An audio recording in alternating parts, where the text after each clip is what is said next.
mean, it's the scale, I think. In the first movie I was doing, I just wrapped the first season of The Crown.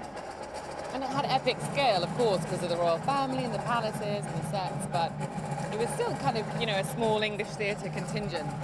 And then I stepped off that set, flew to Paris, landed and was straight in with Tom. And this huge movie set with so many crew and stunts, and I was doing my first stunt, and it was overwhelming at that time, but such an amazing initiation into filmmaking. And when you're around someone like Tom, who's such a cinephile and who loves what he does so much, it is life-changing, really.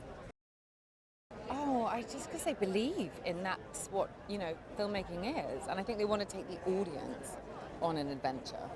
And when you have that in mind, you have to go, okay, it's not just for us, it's for everybody. So how can we make people feel immersed in almost as if they're on that motorbike, almost as if they're jumping off that cliff themselves. And then you feel it with them rather than sort of watching someone do something impressive. And I think that's the power.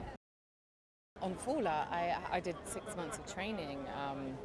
And you're required to do that, to kind of go on the mission initiation of training, because you have to have a relationship with your body so that, Tom is the best runner in the world, for example. And so suddenly if you're asked to run next to him, which I was in the first Fallout, you can't be flagging behind like I was at sports day at school, You have to really step up and be ready. So that's the physicality of it is also a very beautiful gift, because you kind of have to learn about your physicality, and that's something that I didn't have before.